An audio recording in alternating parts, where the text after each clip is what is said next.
fazer amigos. Fazer amigo não é fácil. Fazer amigos do jeito que Jesus quer que a gente faça é diferente. Fique ligado.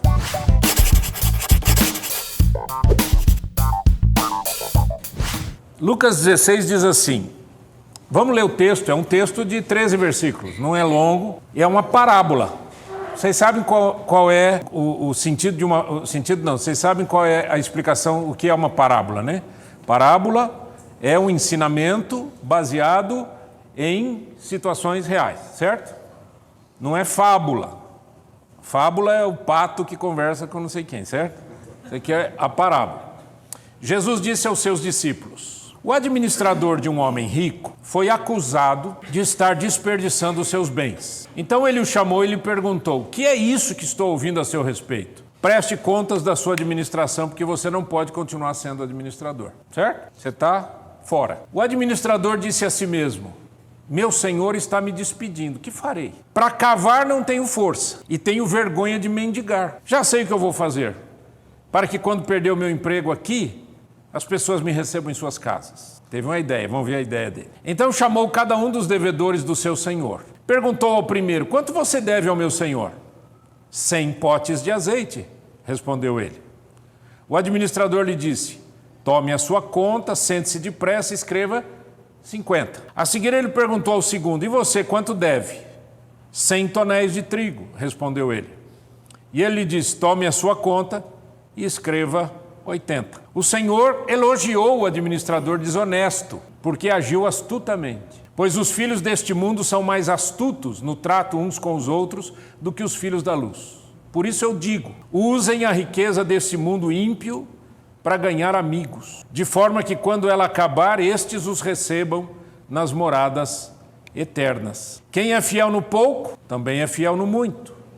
E quem é desonesto no pouco, também é desonesto no muito. Assim, se vocês não forem dignos de confiança em lidar com as riquezas deste mundo ímpio, quem confiará as verdadeiras riquezas a vocês?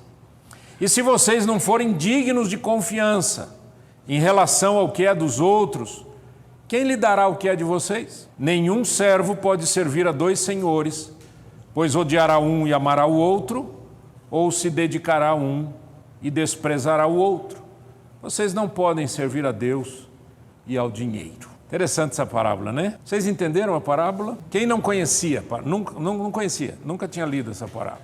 Ok, obrigado. O que essa parábola diz pra gente? Então vamos repassar aqui muito rapidamente, fazendo um resumo. Eu tenho aqui um homem, que é o patrão, e eu tenho aqui um homem que é o administrador das coisas dele. Ele fica sabendo que esse administrador é desonesto. Então ele vai lá e presta contas. Vamos lá, acerta tudo aí, eu quero ver o balanço de tudo. Ele entra em pânico, tem aquele momento em que ele diz, eu não posso cavar e tenho vergonha de pedir, então eu já sei o que eu vou fazer. Aí ele vai aos devedores. Quanto você deve? 100. Paga 50. Quanto você deve? 100. Paga 80. O senhor fica sabendo, o patrão fica sabendo e diz, gostei, não é estranho? Por que ele gostou? Por que ele admirou? Por que ele elogiou esse administrador que estava sendo infiel? Né? Vale a pena a gente pensar um pouquinho sobre isso. Então, fazendo um resumo, o homem rico é dono dos bens, tem o administrador, recebe a denúncia. O administrador infiel age em nome do seu senhor, ele tem conhecimento que se passa com os bens do seu senhor. O que acontece aqui, desculpa, esse slide aí comeu, o que acontece aqui é o seguinte, o administrador, ele cobrava um ágio em cima do que o outro devia. Já viu isso, não? Caixa 2, né? Então ele cobrava um ágio. Então quando ele vai e diz, quanto você está devendo? Estou devendo 100, paga 50, esse 50, geralmente ele põe no bolso dele, né? Por isso ele é elogiado. Ele é elogiado por quê? Porque ele vai resolver o problema. Ele vai receber o dinheiro para o seu patrão, ele vai abrir mão do seu ágio e ele fica na cabeça do devedor o quê? Pô, mas esse cara é legal demais, ele deu um descontão para mim. E agora eu estou devendo para ele um favor. Essa é a trama, essa é a trama. Você sabe que o mundo, o nosso mundo, né, onde a gente vive, é um mundo de tramas, é um mundo de negociatas, né? Então, o administrador deixou de ganhar o ágio sobre as transações comerciais, o desonesto se mostrou honesto a ambas as partes, porque o patrão recebe o dinheiro, e o devedor fica feliz porque ganhou um desconto. Qual que é a declaração de Jesus? Vamos ler juntos? Os filhos do mundo são mais hábeis na sua própria geração do que os filhos da luz.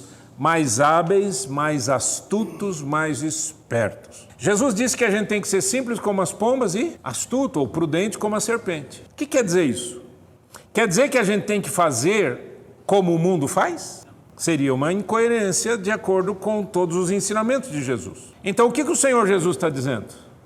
Ele está dizendo, você vive no meio de um monte de cobras. Você tome cuidado, porque essas cobras, elas atacam a qualquer momento. E são espertos, são astutos, são pessoas que não têm caráter. E o pior da vida do honesto é lutar com quem não tem honestidade. Porque aquele que não tem honestidade, ele luta com as armas da malícia. Ele joga pesado, joga feio, joga com desonestidade, não tem integridade, não tem ética, não tem nada. Só que Jesus vai pegar esse ensino e vai trazer para um assunto diferente, ou não tão diferente. Mas ele vai mostrar para a gente isso aqui. Leia comigo. Por isso eu digo, usem a riqueza deste mundo ímpio para ganhar amigos, de forma que quando ela acabar, estes os recebam nas moradas eternas. Porque ele não fez exatamente isso. Ele deu desconto para os caras receberem ele. Não é isso? Ele disse, para eles me receberem, eu vou dar um desconto e resolvo o problema. Só que Jesus pega o ensinamento da parábola e diz, use as riquezas deste mundo ímpio para fazer amigos. Aí você vai dizer, poxa, que legal, né? Fazer amigo, gente. Ó, pô, mas é bacana mesmo, né? Isso aí, gostei. Como é bom ter amigos. Mas é isso que o texto está dizendo? O que o texto está dizendo? Leia devagar. Leia devagar e responda para mim. O que é que esse texto está dizendo? Primeira coisa aqui que é meio estranha. Qual é? Usem a riqueza deste mundo ímpio. Essa tradução diz o mundo ímpio. Mas tem uma outra tradução que diz que a gente deve usar as riquezas da iniquidade. É mais complicado, mais assustador. Então, por que Jesus está dizendo para pegar e usar a riqueza desse mundo? A riqueza da iniquidade, ou a riqueza desse mundo ímpio, é o seguinte. Esse mundo jaz no maligno. O que quer dizer o mundo jaz no maligno? Quando é que você usa a palavra jaz? Quer dizer, você não vai usar, alguém vai usar por você. Certo? Você vai usar para os outros, né? Aqui jaz, fulano de tal, vai botar no túmulo, né? Mas nenhum de nós usa essa palavra, né? Mas Jesus disse, o mundo jaz no maligno. Ou seja, esse mundo tem um sistema satânico que o comanda. Entenda uma coisa, não existe, espiritualmente falando, uma guerra entre duas forças, como muita gente pensa, entre o bem e o mal. Não existe isso. Por quê? Porque Deus é todo poderoso. O diabo é um pozinho de nada que fica arrastando as porcarias dele por aqui. Então não é que o diabo luta com Deus, não dá para lutar com Deus, ok? Tudo bem até aqui? No entanto, desde a queda, desde Adão e Eva, esse mundo se tornou um mundo debaixo de maldição. Você está lendo Romanos, diz lá que a criação geme e suporta dores até que ela seja redimida completamente quando Jesus voltar, tiver um novo céu, uma nova terra. Então a natureza está sofrendo, mas o sistema desse mundo também é um sistema maligno. Você não deve confiar nas pessoas como você entrega o coração assim, não pode fazer isso. Não pode. Por quê? Porque esse mundo tem um sistema maligno, tá? Alguém é seu amigo até o momento que deixa de ser. Alguém te ajuda até o momento em que essa pessoa resolve te ajudar e não quer mais te ajudar. Maldito homem que confia no homem. Exatamente. Maldito o homem que confia no homem e faz dele o seu braço forte, né? Então veja, o que Jesus está falando aqui? Número 1, existe riqueza neste mundo, mas a riqueza desse mundo é uma riqueza que está sob a impiedade ou sob a injustiça. O que quer dizer isso? Quer dizer o seguinte, eu não tenho nenhuma nota aqui, mas se eu tivesse uma nota aqui de dinheiro, vamos supor que eu tenha. Vocês vão usar imaginação. Se fosse criança, todo mundo já estava vendo. Os adultos, né? O que você tem na mão? Não tem nada aí. Tchum, tô com uma nota de R$100 aqui, tá bom? Tudo bem? Ok, essa nota aqui, ela é moralmente boa ou moralmente ruim? Depende do quê? Como você ganhou ela? Depende de como você ganhou, depende de como você gasta. Tudo bem ou não? Mesmo R$100 pode vir de droga, pode vir de assassinato, como pode vir de um seu trabalho justo, teu trabalho honesto. Tanto ele pode usar para comprar porcaria, como ele pode usar para comprar comidinha. Então, o dinheiro é amoral. Ele não tem moral. O dinheiro não tem moral. Quem vai dar moral ou imoralidade para o dinheiro somos nós. Então, o texto está dizendo, pegue o dinheiro que está nesse mundo ímpio e dê uma aplicação justa para ele, fazendo amigos. Aí você vai dizer, pô, pastor, gostei, hein? Quer dizer que o negócio é a gente pegar dinheiro e ir lá fazer o clube do charuto, o clube do uísque, o clube do... É isso? Que tipo de amigo é esse? Leia o texto. Que tipo de amigo é esse? Está aqui no texto. O que está escrito aqui? Quando acabar o dinheiro, eles vão te dar a oportunidade na casa deles, vão te ajudar no que for necessário. Mais do que isso. Aqui é que está a diferença. Esse amigo, na verdade, não é um amiguinho que eu faço. Esse amigo, na verdade, é uma pessoa que eu ganho para Cristo, porque quando acabar o dinheiro e nós morrermos, nós vamos morar eternamente juntos. Você não vai morar eternamente junto com uma pessoa que é ímpia. Ou seja, como é que eu vou para o céu? Eu vou para o céu por causa de Cristo. Eu vou para o céu por causa de Cristo. Se eu entreguei a minha vida a Jesus e confiei nele para a minha salvação, a Bíblia diz, se você confessar com a sua boca que Jesus é o Senhor e no teu coração você crer que Deus o ressuscitou dentre os mortos, você será salvo. Então a salvação é uma obra do Espírito Santo, é uma obra que Cristo fez na cruz. Não é uma obra minha, eu não compro nada disso. Então, fazer amigos que vão me receber nas suas moradas eternas são pessoas que eu vou levar a Cristo. E essa é a maior vingança que a gente põe no mundo. Diz aqui, está louco, pastor? Eu vou te explicar. Esse mundo não jaz no maligno? Se você ganha vidas para Cristo, o que você faz? Você está quebrando, você está tirando essas pessoas da garra de Satanás. Pensa nisso. O que isso significa no dia a dia? O Senhor Jesus usou uma palavra, ele fala em administrador infiel, riqueza iníqua, injusto, né? Riquezas iníquas. Essa palavra, no grego, é a palavra adikia.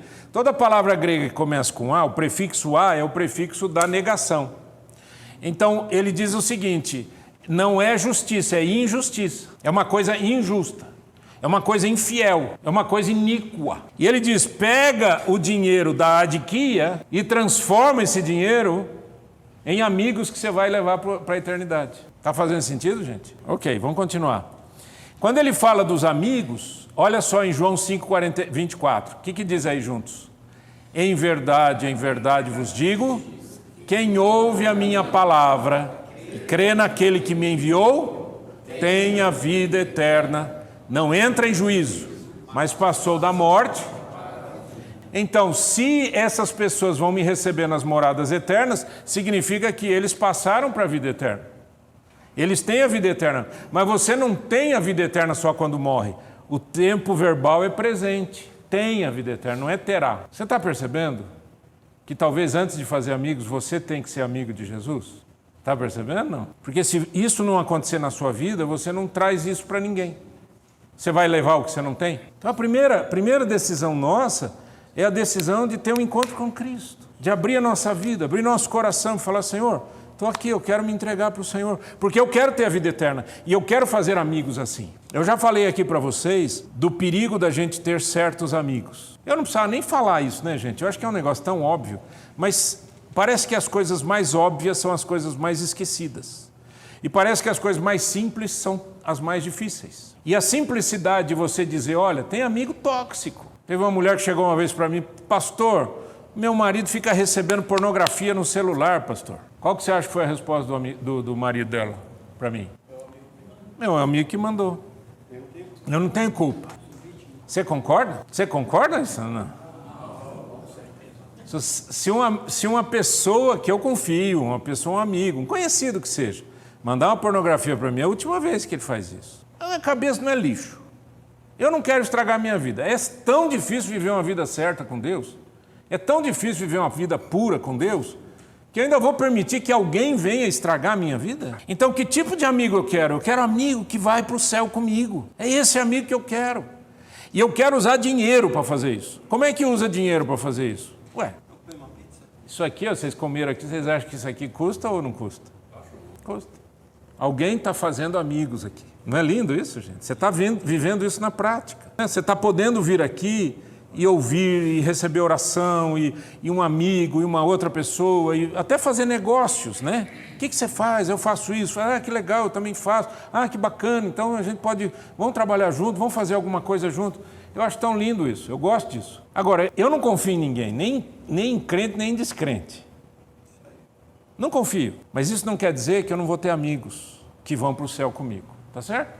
Eu digo não confio porque o ser humano é pecador, o ser humano é falho. Então, às vezes você... tem um texto na Bíblia muito interessante que diz assim, que o Senhor diz assim, não confie no Egito aquela cana quebrada. Qual que é a ideia? Você já parou assim, encostou em algum lugar assim? Ó? Entendeu? É assim, a cana está quebrada, meu amigo. Você encosta aqui, vai para o chão. Ele está dizendo, não confia, não vale a pena, né? Não vale a pena. Então, daí a importância da gente fazer amigos de verdade, amigos que amem a Deus, amigos que a gente possa falar coisa boa, amigos que possam orar por mim e eu orar por eles, amigos que vão fazer famílias terem contato umas com as outras, amigos que vão fazer os filhos serem amigos. Eu vivi sem Cristo, 18 anos da minha vida. Você vai falar, você era uma criança. Eu não era criança não, já era um bandidinho. Com 18 anos já tinha feito muita bobagem. Hoje eu agradeço a Deus que me salvou lá quando eu tinha 18 anos, porque os amigos dos meus filhos, pelo menos a gente tentou, às vezes não dá certo, mas a gente tentou. Os amigos dos meus filhos eram filhos dos meus amigos, eram pessoas da minha igreja, eram pessoas que a gente convivia. Todos eles foram fantásticos? Não. Já apanhou alguma vez dentro da igreja? Já. Não fisicamente, mas, né? Apanhar de decepção, tristeza, angústia, né? Depressão. Tive burnout no meu ministério com 38 anos. Quebrei. Acordei, sentei na cama e chorei.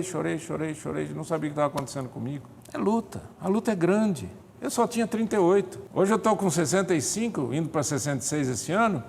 E eu estava pensando, eu tenho ouvido muito, esses últimos dias, eu tenho ouvido muito pregação do Billy Graham, as campanhas do Billy Graham. E ali, ouvindo ele e tal, falando, e numa das entrevistas ele conta como é que ele foi, como é que ele sentiu chamado por Deus para ser um evangelista e tal.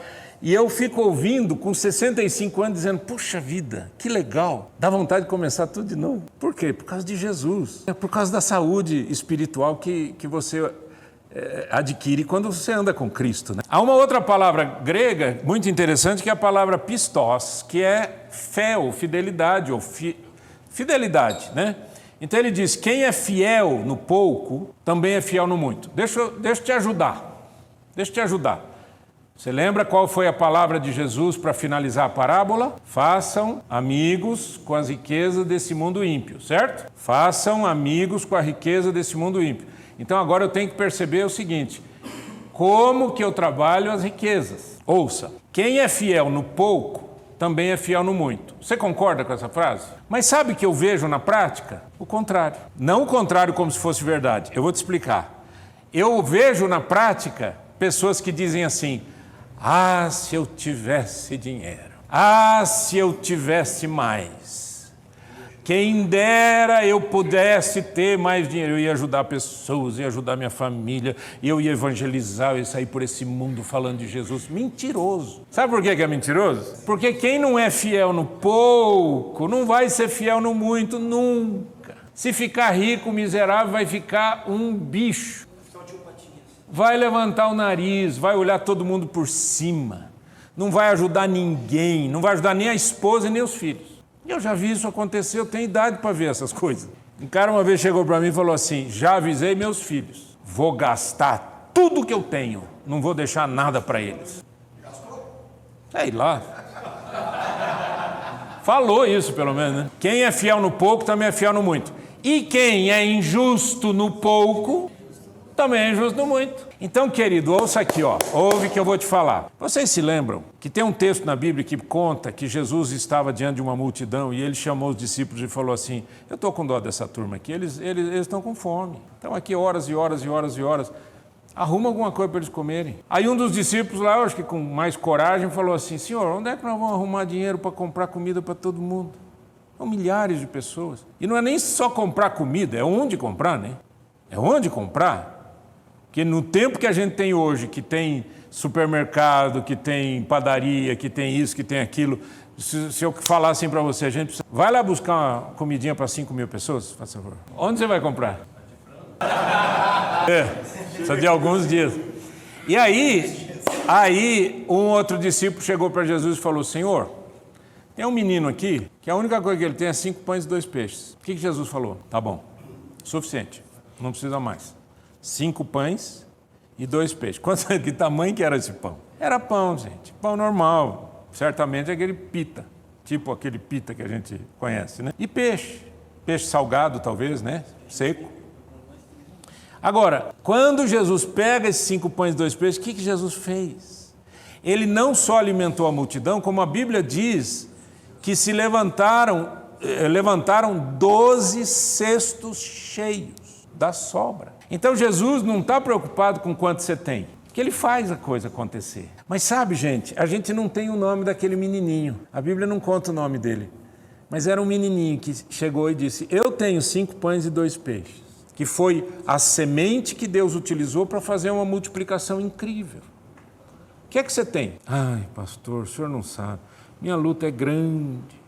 Bem-vindo ao mundo, bem-vindo à terra, bem-vindo à terra. Uma vez eu falei para um amigo meu, na época que ele era rico, depois ele perdeu tudo, coitado. Mas na época que ele era bem rico, eu fui na casa dele, eu estava muito deprimido, muito triste. E aí ele começou a conversar comigo e tudo, e um monte de coisa. Aí chegou uma hora que ele falou assim: e daí? E como é que está também as suas finanças? Eu falei: ih, rapaz, tá ruim. Ele era muito meu amigo, ele falou: quanto você está devendo? Eu falei: tem coisa do banco, tem isso, tem aquilo. E falei lá um valor, que para mim era muito. Ele olhou para mim e falou assim: eu devo 100 vezes mais do que você. O que ele quis dizer para mim? Que não é a quantidade, é a relação que a gente tem com as coisas. Se eu tenho R$1 no bolso e uso bem, eu vou fazer amigo com essa riqueza aqui. E se eu tenho 1 milhão, a primeira pergunta que tem que ser feita é: quando você tinha só 1, você já era fiel? Porque agora com 1 milhão você não vai ser fiel se você não colocar o coração no Senhor. Está fazendo sentido, queridos, o que a gente está conversando? É muito sério isso. Olha: se pois não vos tornastes fiéis na aplicação das riquezas de origem injusta, que é esse dinheiro que vem do mundo aí, quem vos confiará a verdadeira riqueza? Você acha que Deus vai dar alguma coisa para você administrar se você não é fiel nem nesses reaisinho ruim que a gente tem aqui? E se não vos tornaste fiéis na aplicação do alheio, o que é alheio? É o dinheiro que não é meu, é a mordomia. A doutrina da mordomia cristã é muito importante. Agora, mordomia não é o que você pensou, porque o pessoal chama de mordomia, é o cara que está vivendo, né? Nossa, ele está numa mordomia. Gente, mordomia vem de mordomo. Mordomo significa aquele que cuida, aquele que administra o que não é dele. E ele está dizendo: se você não administrar bem o que não é seu, quem vai dar para você o que é seu? Gente, é poderoso isso, né? O que eu tenho feito com as coisas que Deus tem me dado? Repito, qual é a conclusão da parábola? Façam amigos com as riquezas desse mundo ímpio, certo? Aí Jesus chega e diz: o que é que você tem feito com as riquezas? Como que você administra as coisas que você tem? E aí ele termina com essa frase aqui, ó: ninguém pode servir a 2 senhores, porque ou há de aborrecer-se de um e amar ao outro, ou se devotará a um e desprezará o outro. Não podeis servir a Deus e as riquezas. Aí você vai dizer assim: graças a Deus eu não sirvo a riqueza. É que você é pobre. Bota milhões na sua conta, você vê para quem que você... Aí onde você vai pender. Então deixa eu te contar uma história aqui. Não é história não, deixa eu te chamar a sua atenção para um assunto aqui. Vocês já ouviram falar em dízimo? Dízimo é uma prática do Antigo Testamento para o sustento da tribo de Levi. Eram 12 tribos, 11 tribos tinham terra, tinham coisas para fazer, etc. E uma tribo cuidava das coisas do Senhor. Então eles não tinham bens, eles não tinham terra, eles não plantavam, não tinham rebanho, não tinham nada. Então a 10ª parte das tribos, do que as tribos produziam, ia para essa outra tribo, para sustentar essa outra tribo. Tudo bem? Uma coisa absolutamente equilibrada, ok? O dízimo passou a continuar na história cristã como sendo algo que a gente entrega na igreja para fazer amigos com as riquezas da iniquidade. Aí você vai dizer assim, e o que tem a ver com o outro, pastor? O que isso aqui tem a ver com dízimo? Eu vou te contar. Meu amigo, quando você começa a ser dizimista, você começa a dizer para as riquezas quem é que manda em você. Percebeu? Porque se você não é fiel no pouco, você não é fiel em 10%, você vai ser fiel em 90%? É a mesma prática. Então aí ele diz, não poder servir a Deus é as riquezas. A palavra aqui utilizada no aramaico é a palavra mamon, ou mamonas, não é aquela planta não. Era uma entidade, era um deus pagão. Então ele chama a riqueza como se fosse um deus. Ele diz, se você serve o dinheiro, você está servindo a esse Deus. Agora, não dá para servir a 2 deuses. Essa é a questão. Ou você ama um e aborrece o outro, ou você ama o outro e aborrece um. Então você tem que escolher. De novo, façam amigos com as riquezas desse mundo ímpio, para que quando essas vos faltarem, eles vos recebam nas moradas eternas. Como é que você vai utilizar a sua vida, sua profissão, o dinheiro, utilizar os bens que Deus pôs na sua mão para ganhar vidas para Cristo? Gente, as coisas não estão fáceis nesse mundo, elas estão piorando. O mundo está piorando. Eu nunca vi, eu acho que você também nunca viu, um mundo tão caótico como hoje. O mundo está caótico, não está caótico? Gente, universidades nos Estados Unidos, os jovens e professores, etc., eles estão apoiando o Hamas, eles chamam de Palestina, mas eles esquecem uma coisa, que Palestina é a terra. Então o judeu também é palestino, entende? Eles não estão ajudando a Palestina, eles estão ajudando o Hamas, um órgão absolutamente terrorista. E eles estão defendendo com unhas e dentes, fazendo uma bagunça, e a coisa piorou de uma forma. Se você já foi para os Estados Unidos, anos atrás, se você voltar agora, você não vai reconhecer os Estados Unidos. Sabe o que acontece em São Paulo, aquele povo morando na rua, em barracas? Você já foi para São Paulo? Aquelas barracas, tem até sofá na rua, os caras moram na rua, droga para tudo quanto é lado, aqueles zumbis e tal. Los Angeles está acabado, a Califórnia está acabada, Nova York está acabado. De você ver quarteirões e quarteirões e quarteirões de pessoas sem teto. Nós moramos, gente, numa bolha chamada Curitiba. Eu sei que tem pobreza aqui, é só sair um pouquinho para fora. Mas o que está acontecendo é pior do que isso. A gente mora num lugar muito legal. Depois do Covid agravou. Tudo agravou, mas não é só isso. Não é só o Covid, gente, vocês têm que entender uma coisa. Mateus capítulo 24, Jesus disse que o princípio das dores é guerras, rumores de guerras, terremotos, pestes em vários lugares do mundo. Isso está piorando. Eu não quero que você saia daqui dizendo assim, poxa vida, eu queria, igual o Vitor falou, né? Eu queria ter uma semana mais tranquila, né? Não, mas você tem que ter uma semana mais tranquila porque você tem que olhar para Jesus. Porque quando eu leio notícia, eu não fico... Ai, e agora? Que coisa, o que vai ser dos meus filhos, vai ser dos meus netos, meu Deus do céu, e o que será da minha igreja, o que será do Palavra de Homem, o que será dos meus clientes, o que eu vou fazer, será que eu vou ter dinheiro amanhã, será que eu não vou ter dinheiro amanhã? Gente, se eu fizesse isso, eu já tinha morrido do coração faz tempo. Confia no Senhor, a mesma visão, é a mesma visão, o Senhor está dizendo assim, quem é o teu Deus? Eu era um jovem, antes de ir para o seminário, e eu fui conversar com um psicólogo, porque eu estava numa crise muito grande na minha vida, cabeça de jovem. E eu fui falar com um psicólogo, e o psicólogo falou o seguinte para mim, olha, eu acho melhor você sair de casa, vai morar sozinho, vai morar em algum lugar, sai, deixa seu pai, tua mãe, vai morar sozinho. E eu acreditei nele, ele era um psicólogo, né? E além de psicólogo, ele era pastor. Aí eu fui conversar com a esposa do meu pastor, que era uma pessoa muito dedicada e muito fácil de acesso, de muito fácil acesso, E eu cheguei para ela e falei assim, olha, aconteceu isso, conversei com o pastor fulano de tal, que é psicólogo também, ele disse, nessa crise que eu estou, não sei o quê, que é melhor eu sair de casa. Ela não deixou eu terminar de falar, ela olhou para mim e falou assim, quem é o teu Deus?